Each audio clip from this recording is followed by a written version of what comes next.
High বন্ধুরা, এটা হচ্ছে আমার ফার্স্ট ব্লগ ইউটিউব, ফেসবুক সব দিক থেকে, কারণ এর আগে আমি কোনো ব্লগ করিনি। এটা হচ্ছে 14ই এপ্রিলের ব্লগ, যেখানে আমরা 14ই এপ্রিল চড়ক দেখতে যাচ্ছি।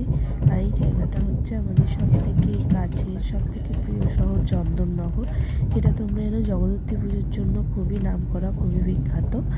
তো চন্দননগর স্ট্যান্ড রোড ধরে আমরা চলে যাচ্ছি চড়ক দেখতে, যেটা হচ্ছে খুব মানে আমার খুব কাছের, খুব পছন্দের একটা জায়গা।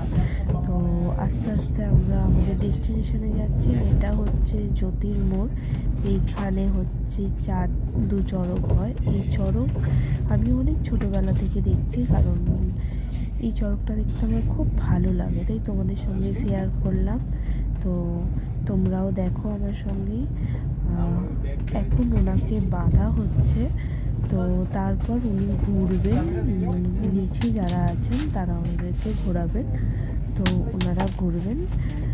এই যে শুরু হয়ে গেল আমাদের চড়ক। তো দারুণ দারুণ লাগে দেখতে, আমার তো খুবই ভালো লাগে। আর এইখানে প্রচুর মানুষের ঢল নেমে আসে, প্রচুর মানুষ এইখানে আছেন যারা চড়ক দেখতে আসেন একে একে। তো এরমভাবে প্রচুর মানুষ আছেন যারা চড়কের এই দিনে ঘোরেন। অনেক মানুষ আছেন সন্ন্যাসীরা যারা এই চড়কের দিন ঘোরেন। তো আমি তোমার সঙ্গে একটা চড়কই শেয়ার করলাম, একটা সন্ন্যাসী চড়কই শেয়ার করলাম। তো তোমরাও দেখো, বলো কেমন হয়েছে। তো আমি চড়ক দেখে নিলাম, দেখে নিয়ে এবার আমরা আস্তে আস্তে আমাদের যে বাড়ির দিকে আস্তে আস্তে চলে যাব। তো তোমরা বলো আমার ফার্স্ট ব্লগ কেমন হয়েছে। যদি কোনো ভুল ত্রুটি থাকে প্লিজ ক্ষমা করে দিও। Okay, so tata, bye bye, thank you so much. Please চ্যানেলটা সাবস্ক্রাইব করে দিও।